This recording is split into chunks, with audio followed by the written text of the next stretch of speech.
Headline देखकर आप भी चिंतित हो गए, गाली देने का मन कर रहा है। ये सब बिल्कुल मत करिएगा, ये आपके संस्कार को परिभाषित करेगा।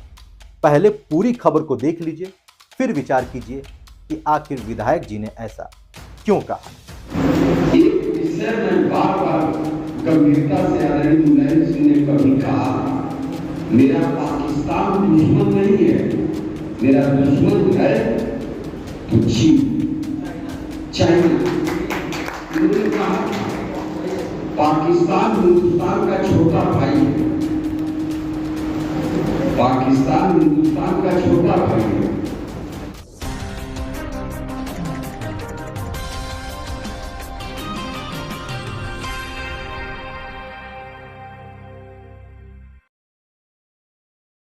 नमस्कार, मैं अभिनेंद्र। मैटनी शो वाले एंकर की तरह बीपी हाई करने की बिल्कुल आवश्यकता नहीं है, क्योंकि अब तो पत्रकारों ने ही पत्रकारों के खिलाफ मुहिम छेड़ दिया है।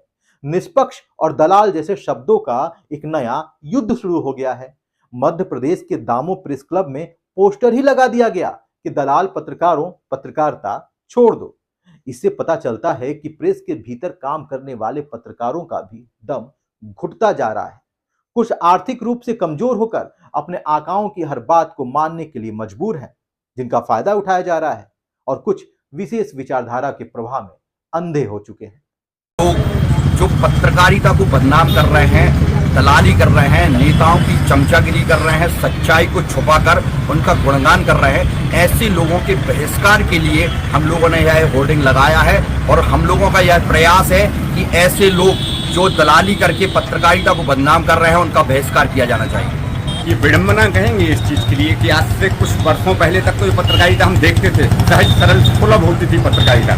लोग बाग एमजे करके बीजे करके पत्रकारिता में आते थे, अध्ययन करते थे, जुझारू हुआ करते थे। पराकाष्ठा हो चुकी है, जहाँ सवाल होना चाहिए थे वहाँ पत्रकार पीआर से कर रहे हैं सरकार की, सत्ता की, और संवाददाता के रूप में पार्टी के प्रतिनिधि बन के एंकरिंग करते हैं। तब लगने लगता है कि गिर रही है पत्रकारिता।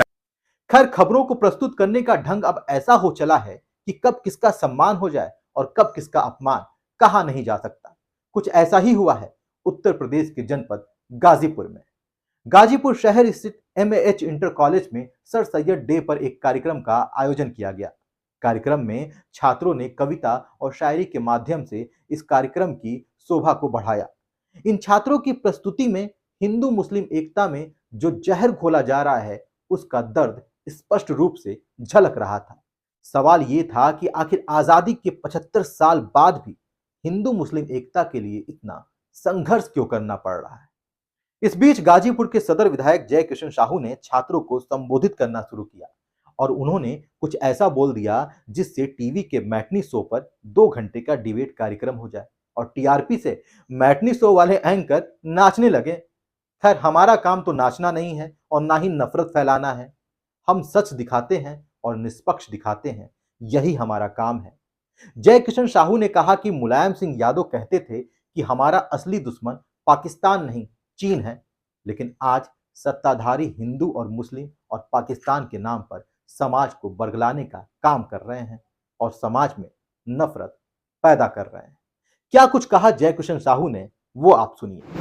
जो सर सैयद जी का आज जन्मदिन मनाया जा रहा है, हृदय से प्रणाम करता हूं। जो विष घोलने वालों की बात है, वो तो गांधी को गाली दे रहे हैं। जो संत जिस जमाने में आरएसएस के उनके बाप दादा को वह शिक्षा नहीं लिए थे, वो अभी गांधी जी को कहते हैं कि कायर, और नाथुराम गोडसे को राष्ट्रभक्त बनाते हैं। तुम लोगों पर बहस करने की क्या जरूरत है।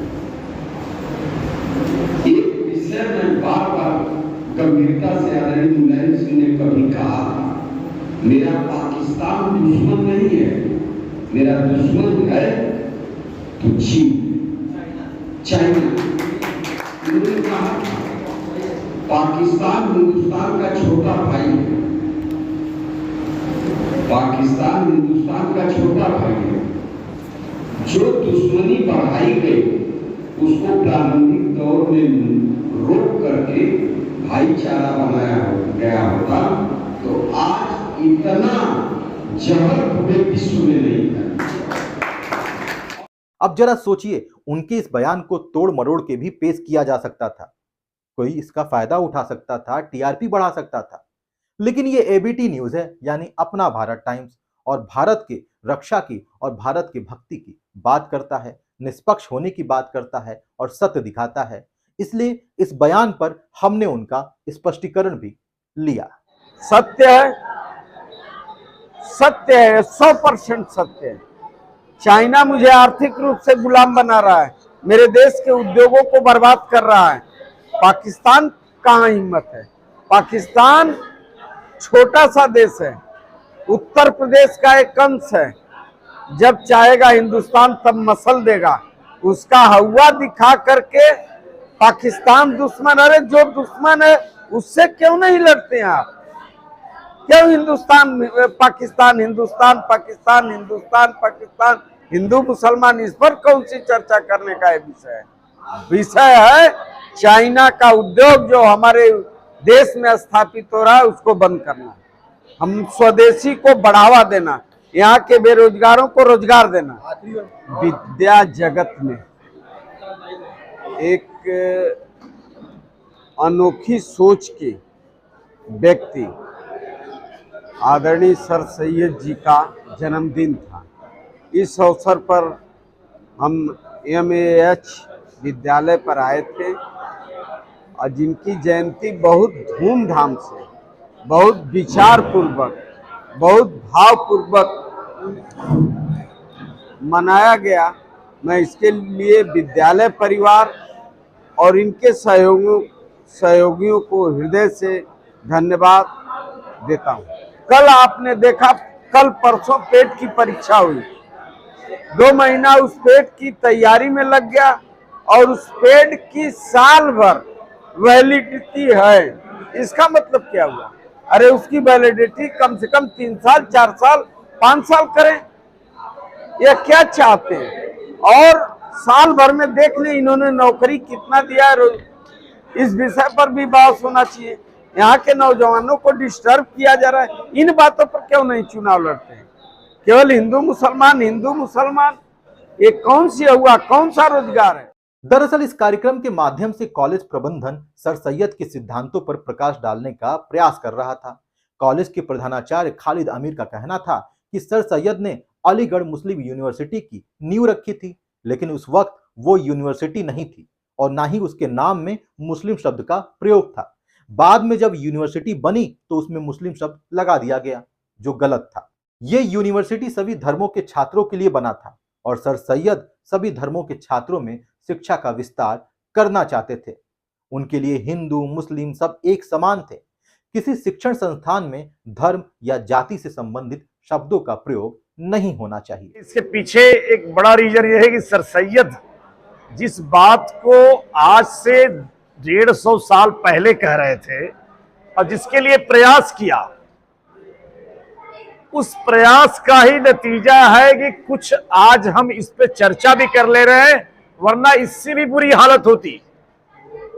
सर सैयद ने 1875 में स्कूल बनाया या 1857 के बाद से लेके संघर्ष किया उन्होंने इस सोच के साथ कि अंग्रेजों से लड़ना है तो उनकी वाली आधुनिक शिक्षा को भी अपनाना पड़ेगा। पूरा विरोध हुआ, खुद मुस्लिम विरोधी थे। उस वक्त मुस्लिम विरोधी क्यों थे? हमारे अंदर आस्था, अंधविश्वास, रूढ़िवादिता, चाहे हिंदू हो या मुसलमान, इन दोनों में भरी हुई थी। उसको तोड़ने का प्रयास तो सर सैयद ने किया, लेकिन वो प्रयास अभी इतना जो सार्थक नहीं हुआ है कि ये जहर फैलाने वाले लोगों की बिल्कुल काट की जा सके। लेकिन मुझे भरोसा है कि सर सैयद ने जो पौधा उस वक्त लगाया था, उसका उद्देश्य सिर्फ ये नहीं था कि एक यूनिवर्सिटी बनाया जाए। वैसी यूनिवर्सिटी, वो इस तरह की सोच, उस तरह की विचारधारा जन जन तक फैलाना है। उन्होंने हिंदू और मुसलमान के दुल्हन की 2 आंख बताया था। उन्होंने कभी नहीं कहा हमारे यहाँ पोस्टर लगा हुआ है, मुझे बहुत दुख होगा अगर कोई ये समझता है कि यूनिवर्सिटी की स्थापना का उद्देश्य हिंदू और मुसलमानों में अंतर करना है, ये उनकी थीम ही नहीं थी। उनके यहाँ संस्कृत पढ़ाने वाले भी लोग थे, हिंदी पढ़ाने वाले लोग थे, पंडित भी थे, सारे धर्मों के लोग थे, सारे धर्मों के बच्चे आज भी जाते हैं और इस विद्यालय के हर वर्ग के बच्चे भी जाते हैं। मुझे उम्मीद है कि सर सैयद की उस आइडियोलॉजी को अगर जो है अपना लिया जाए तो आने वाले दिनों में हिंदुस्तान के अंदर से ये मुद्दा खत्म हो जाएगा। अब इस कार्यक्रम में सर सैयद और महात्मा गांधी के सिद्धांतों पर बात तो हो गई, लेकिन इन सिद्धांतों पर कितना अमल किया जाएगा इस समाज के द्वारा, ये भी देखने वाली बात होगी। इस वीडियो पर आपकी क्या राय है हमें कमेंट बॉक्स में जरूर बताएं। यदि आपने हमारे चैनल को सब्सक्राइब नहीं किया है तो सब्सक्राइब करें और वीडियो को लाइक और शेयर करना बिल्कुल ना भूलें।